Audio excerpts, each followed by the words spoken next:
የአየር ኃይል 9ኛ ዓመት የምስረታ በዓልን ለመታደም የአሜሪካ ምክትል የውጭ ጉዳይ ሚኒስትር ክሪስቶፈር ላንደው እና የአሜሪካ አፍሪካ እዝ አዛዥ ሌተናል ጄኔራል ዳግቪን አንደርሰን ቢሾፍቱ ተገኝተዋል። የአሜሪካ ከፍተኛ አመራሮች የፌዴራል አየር ኃይል 9ኛ ዓመት ክብረ በዓልን አስመልክቶ የተዘጋጀውን የአቪዬሽን ኤክስፖን ጎብኝተዋል። የአሜሪካ ምክትል የውጭ ጉዳይ ሚኒስትር ክሪስቶፈር ላንደው የሁለቱን ሀገራት ታሪካዊ ግንኙነት በሚያሳድግ መልኩ የመከላከያው ዘርፍ ትብብርም እንዲጠናከር እንፈልጋለን ብለዋል። ከጀነራሉ ጋር የመጣሁት የቆየውን ግንኙነታችንን ለማሳደግ ነው። የፌድሪ አየር ኃይልን 9ኛ ዓመት ለማክበር በመገኘታችን ኩራት ይሰማናል። በመከላከያው ዘርፍ ያለንን ግንኙነት እንደሚያድግ ተስፋ አለን። በተለይም የአሜሪካ ተሳትፎ በአቪዬሽን ዘርፉ ላይ ከፍ እንዲል እንፈልጋለን። በፖለቲካውም እንዲሁ። አሜሪካ ኢትዮጵያን በድንበር እንደታጠረች አንድ ሀገር አትመለከትም ያሉት ምክትል የውጭ ጉዳይ ሚኒስትሩ ኢትዮጵያ የቀጠናው ወሳኝ ሀገር መሆኗን አረጋግጠዋል። ሴክሬታሪ ሩቢዮ ከጥቂት ወራት በፊት የሁለቱ ሀገራት ጥልቅ ግንኙነት እውቅና ለመስጠት ወደ ኢትዮጵያ መምጣት አቅደው ሳይሳካ በመቅረቱ በጣም አዝነዋል። አሜሪካ ኢትዮጵያን የምታየው በድንበር የታጠረች እንደ አንድ ሀገር ሳይሆን በቀጠናው እንደ ወሳኝ ኃይል ነው።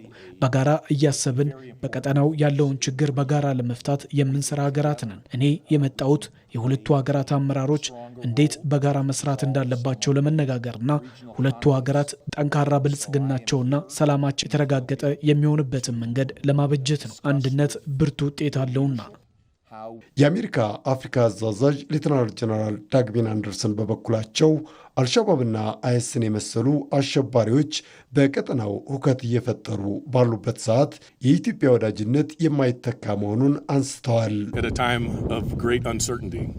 በአሁኑ ወቅት ቀጠናችን ከፍተኛ አለመረጋጋት ውስጥ ይገኛል። በተለይም እንደ አልሸባብና አይኤስአይኤስ ያሉ አሸባሪ ቡድኖች ቀይ ባህርን እንደ መነሻ በመጠቀም የቀጠናው ሰላም ለማወክ እየሰሩ ነው። ይህንን የጋራ ስጋት ለመከላከልና ዘላቂ መፍትሄ ለማምጣት በጋራ መስራት የግድ ይላል። ዛሬ እዚህ የተገኘሁት የኢትዮጵያ አየር ኃይል የተመሰረተበትን 9ኛ ዓመት ለማክበር ነው። እንደ አውሮፓውያን አቆጣጠር በ1935 አሜሪካዊ ጀነራል ሮቢንሰን ይህንን ተቋም ለማገዝ እዚህ ተገኝቶ ነበር። የእኛ ሀገር አየር ኃይል የተመሰረተው ግን በ1947 በመሆኑ ኢትዮጵያ ከኛ የቀደመ የረጅም ዘመን የአየር ኃይል ታሪክ ያላት ሀገር መሆኗን ያረጋግጣል።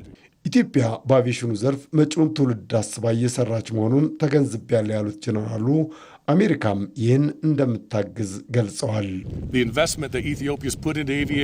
ኢትዮጵያ መጪውን ጊዜ ታሳቢ ያደረገ የራሷን የቴክኖሎጂ አቅም እየገነባች ትገኛለች። በአቪዬሽን ዘርፉም እየተከናወነ ያለው ኢንቨስትመንት አውሮፕላን መግዛትና ማብረር ላይ ብቻ የተገደበ አይደለም። ይልቁንም የጥገና አቅምን ማሳደግ፣ የቴክኖሎጂ ሽግግርን ማፋጠንና የትምህርት ጥራትን ማረጋገጥ ላይ ያተኮረ ነው። ይህ ጥረት ለቀጣዩ ትውልድ አዲስ ተስፋን የሚሰጥ ነው። እኛም በዚህ ታሪካዊ ሂደት ውስጥ የራሳችንን አዎንታዊ ሚና ለመወጣት ዝግጁ ሆነን እዚህ ተገኝተናል።